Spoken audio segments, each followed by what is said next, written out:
Azas-azas hukum.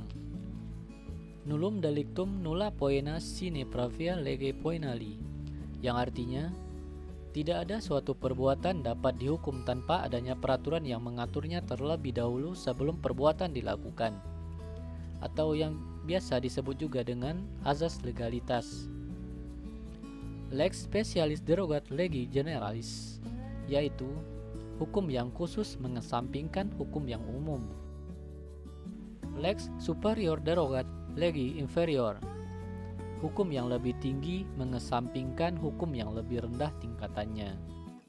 Lex posterior derogat legi priori, yang artinya hukum yang lebih baru mengesampingkan hukum yang lama.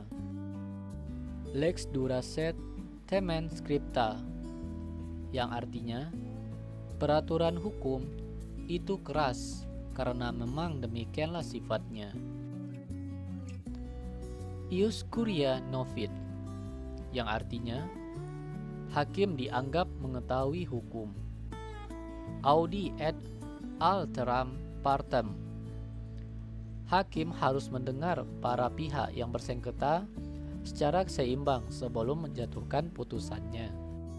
Similia similibus, artinya perkara yang sama diadili dengan ketentuan yang sama.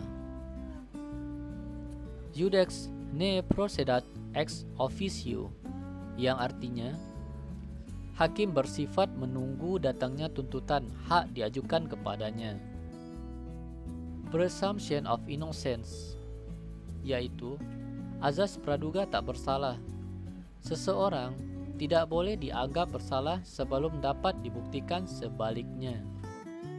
Unus testis nullus testis, yang artinya satu saksi bukanlah saksi, digunakan dalam hukum acara pidana.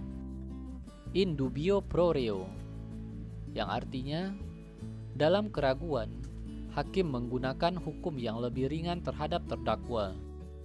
Nebis in idem, yaitu perkara yang sama tidak dapat diadili dua kali. Ster decisis et quieta non movere, yang artinya seorang hakim terikat pada putusan hakim sebelumnya yang telah ingkrah mengenai perkara yang sama. Fictie hukum, setiap orang dianggap telah mengetahui isi undang-undang saat tercatat pada lembaran negara atau diundangkan.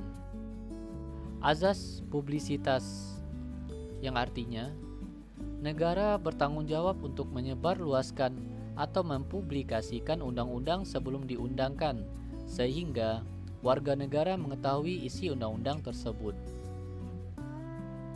Pacta sunt servanda, yaitu setiap perjanjian menjadi hukum yang mengikat bagi para pihak yang bersangkutan dalam perjanjian tersebut.